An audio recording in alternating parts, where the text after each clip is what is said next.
AI গল্প বানিলা। শহরের এক কোণে ছোট্ট একটা বইয়ের দোকান ছিল। দোকানটার নাম ছিল গল্পকুঞ্জ। সেই দোকানের মালিক ছিল আরিয়ান, চুপচাপ, ভদ্র আর একটু লাজুক স্বভাবের ছিলে। প্রতিদিন বিকেলে একটা মেয়ে আসত দোকানে। তার নাম ছিল নন্দিতা। সে বই পড়তে খুব ভালোবাসত। কখনো গল্পের বই, কখনো কবিতা, সবকিছুতেই তার আগ্রহ ছিল। প্রথম দিন থেকেই আরিয়ান লক্ষ্য করেছিল নন্দিতাকে, কিন্তু কথা বলার সাহস পেত না।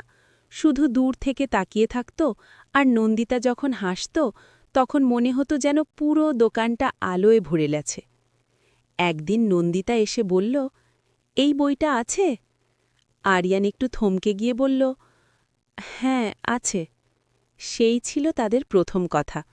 তারপর থেকে প্রতিদিন একটু একটু করে কথা বাড়তে লাগল। বইয়ের গল্প নিয়ে আলোচনা, কবিতার লাইন শেয়ার করা, এভাবেই ধীরে ধীরে তাদের বন্ধুত্ব গভীর হতে লাগল। ভিডিওটা লাইক, শেয়ার আর সাবস্ক্রাইব করতে ভুলবেন না।